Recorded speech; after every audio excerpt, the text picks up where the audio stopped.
महाराष्ट्रातील प्रत्येक अपडेट जाणून घेण्यासाठी आजच मेट्रो रायगडच्या सोशल मीडिया प्लॅटफॉर्मला लाईक, फॉलो आणि सबस्क्राईब करा.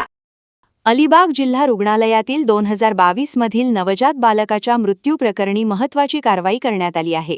सर जे समूह रुग्णालय मुंबई येथील 5 वरिष्ठ तज्ज्ञ डॉक्टरांच्या समितीच्या अहवालानंतर प्रसूती विभागातील डॉक्टर प्रियल रवींद्र शेंडे यांच्या विरोधात अलिबाग पोलीस ठाण्यात भारतीय दंडसंहिता कलम 304 अ अंतर्गत गुन्हा दाखल करण्यात आला आहे. प्रसूती दरम्यान ऑन ड्युटी असूनही डॉक्टर वेळेवर उपस्थित न राहिल्याने आवश्यक उपचार मिळाले नाहीत आणि त्यामुळे नवजात बालकाचा मृत्यू झाल्याचा निष्कर्ष समितीने नोंदविला आहे. पीडित सुष्मिता काटले यांनी या कारवाईबद्दल अलिबाग पोलिसांसह जिल्हा पोलीस अधीक्षक आंचल दलाल आणि जे रुग्णालयातील तज्ज्ञ समितीचे आभार मानले आहेत.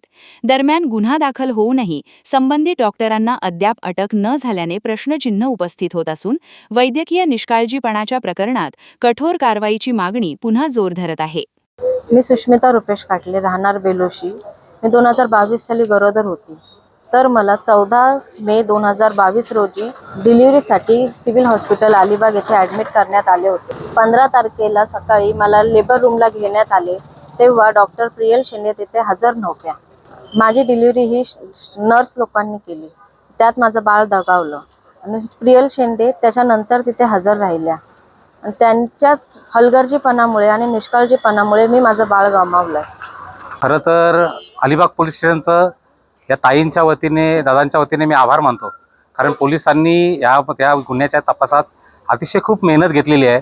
त्यानंतर जेच्या रिपोर्टमध्ये, जे हॉस्पिटलच्या याच्या आलेल्या अहवालामध्ये डॉक्टर, मला वाटतं काय म्हणते त्याचं नाव, प्रियल शेंडे यांनी कर्तव्यात कसूर केला आहे, हलगर्जीपणा केला आहे. त्याच्यामुळं त्यांचं बाळ गेलं आहे आणि त्या निष्काळजीपणाला या डॉक्टर जबाबदार आहेत अशा 5 डॉक्टरांनी त्यांच्या अहवालात स्पष्ट नमूद केलेलं आहे. मी प्रथमतः अलिबाग पोलीस स्टेशनचे पोलीस निरीक्षक, त्यानंतर SP मॅडम, आचल दलाल मॅडमचं सुद्धा आभार मानतो. कारण पोलिसांची भूमिका सुद्धा तितकीच महत्त्वाची आहे. डॉक्टरांनी दिलेला रिपोर्टही तितकाच महत्त्वाचा आहे. मी आपल्या माध्यमातून आवाहन करतो की सिव्हिल हॉस्पिटल हे गोरगरिबांसाठी हक्काचं हॉस्पिटल आहे. अनेक माता भगिनी आपल्या डिलिव्हरीसाठी नवी स्वप्न बघण्यासाठी, नवीन बाळाला जन्म देण्यासाठी सिव्हिल हॉस्पिटलच्या डॉक्टरांवर विश्वास ठेवून येतात. तर मी FIR वाचली असता बघितलं की त्याच्यात त्यांना नर्सनी फोन करून सुद्धा बोलवलं होतं, तरीसुद्धा त्या आल्या नाहीत.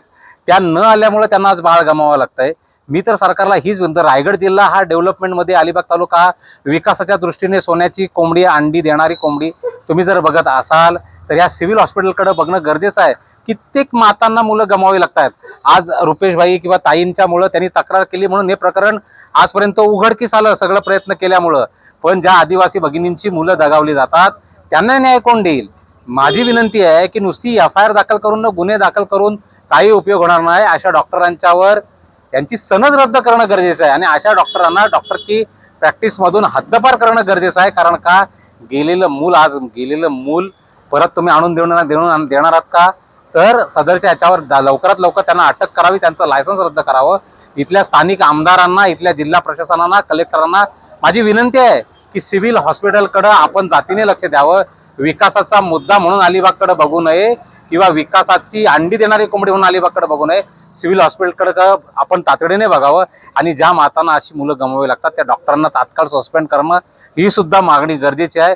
नुसती अलिबागला व्हिजिट द्यायची किंवा येऊन नुसती भेटून जायचं हे करू नये. माझी विनंती आहे. आम्ही आमदार साहेबांना पण रिक्वेस्ट करणार आहोत की अशा डॉक्टरांवर डायरेक्ट कारवाई होणं गरजेचं आहे. मी अलिबाग पोलीस स्टेशनचं आणि माननीय जिल्हा पोलीस अधीक्षक साहेबांचा सुद्धा आभार मानतो की त्यांनी हा प्रयत्न करून आज ही FIR झालेली आहे. हा ऐतिहासिक निर्णय म्हणावा लागेल. हॉस्पिटलचा पण आणि पोलिसांचाही आभार. धन्यवाद.